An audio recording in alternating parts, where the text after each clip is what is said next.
Halo, Assalamualaikum warahmatullahi wabarakatuh. Kali ini kita akan membahas sebuah alur cerita tentang film yang berjudul Makmum 2, di mana Makmum 2 ini adalah kelanjutan dari film pertama yaitu Makmum. Sebagaimana judulnya, film ini menceritakan tentang gangguan-gangguan yang dilakukan oleh setan atau iblis saat kita sedang sholat. Oke, langsung aja yuk kita ke alur ceritanya. Film dimulai dengan memperlihatkan Rini yang harus pulang ke kampung halamannya karena budenya meninggal.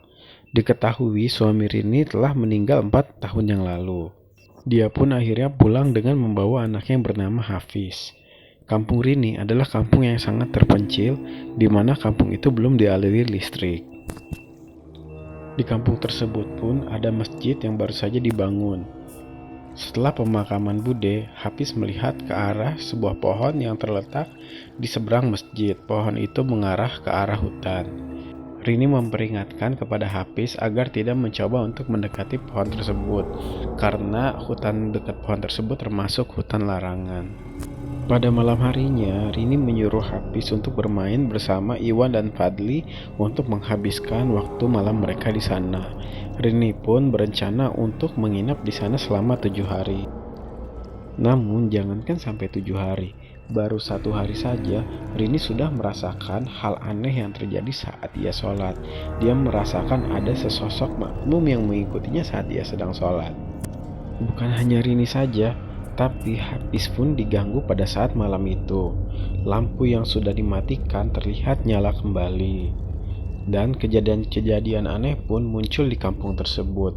Dari mulai air yang menjadi keruh, hingga bangunan masjid yang baru dibangun dan kemudian menjadi retak tanpa sebab. Hafiz pun menceritakan bahwa ada seorang temannya yang kakinya pincang memasuki hutan larangan. Kejadian-kejadian aneh pun sering mengganggu Rini dan Hafiz hingga Hafiz pun akhirnya memaksa dan meminta Rini untuk pulang. Akhirnya Rini pun memutuskan untuk pulang keesokan harinya. Hari di mana Rini akan pulang, Hafiz pun kembali bermain dengan teman-temannya. Kali ini ia bermain petak umpet. Kebetulan giliran Hafiz yang berjaga. Kemudian temannya yang kakinya pincang masuk ke dalam hutan. Dan kemudian Iwan dan Fadli pun ikut masuk ke dalam hutan beserta Hafiz. Saat Alif bercerita kepada Rini pun mulai merasakan hal aneh yang terjadi di kampung tersebut karena tidak ada anak laki-laki yang kakinya pincang. Saat Rini menyadari bahwa Hafiz tidak ada, kemudian Rini pun memanggil-manggil Hafiz dan mencarinya.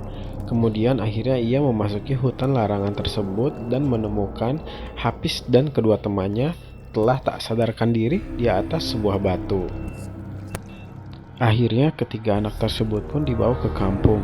Terlihat ketiga anak tersebut berteriak-teriak kerasukan. Sama dengan Hafiz, Hafiz pun merasakan gangguan-gangguan lagi.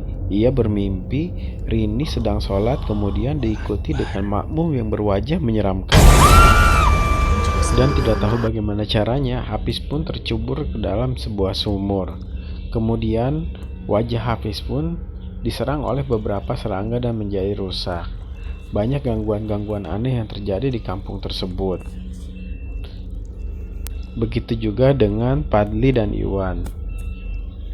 Rini pun mendapat informasi dari seorang tetua di desa yang merupakan kakeknya Alif yang pertama kali menjadikan hutan sebagai desa. Dan Rini pun mengerti bahwa selama ini kejadian-kejadian horor dan angker yang terjadi adalah akibat dari penunggu hutan yang marah karena pohon-pohon ditebang. Akan tetapi, ustadz dari desa tersebut memberitahu kepada Rini agar tidak mempercayai hal-hal tersebut, karena hal-hal tersebut termasuk perbuatan syirik. Dan pohon pun akhirnya ditebang kembali di hadapan mereka semua. Dan tanpa sebab apapun, akhirnya ketiga anak tersebut pun sehat kembali. Namun ada hal yang aneh yang terjadi pada saat itu adalah Rini yang tidak seperti biasanya. Rini terlihat seperti dirasuki.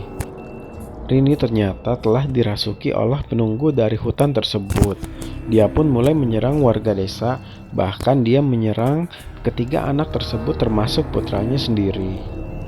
Para warga pun berusaha untuk menyadarkan Rini, namun kekuatan penunggu tersebut terlalu kuat. Namun dengan lantunan ayat-ayat Al-Quran, dibantu dengan penanaman pohon kembali yang dilakukan oleh Alif dan kakeknya, akhirnya Rini berhasil disadarkan. Film pun diakhiri dengan memperlihatkan sebuah bangunan masjid baru, dan Riri pun menyampaikan pesan kepada semua warga agar menjaga kelestarian hutan. Karena sejak mulanya pohon-pohon yang menjadi hunian makhluk tersebut kini telah dirusak oleh banyak manusia. Itulah yang menyebabkan setan-setan tersebut menjadi marah. Kira-kira begitulah alur cerita dari film Makmum 2. Saya sarankan agar kalian semua menonton video aslinya secara langsung, karena akan menimbulkan sensasi yang berbeda ketika kita menontonnya secara langsung. Akhir kata, saya ucapkan wassalamualaikum warahmatullahi wabarakatuh. Sampai bertemu lagi di alur-alur cerita berikutnya.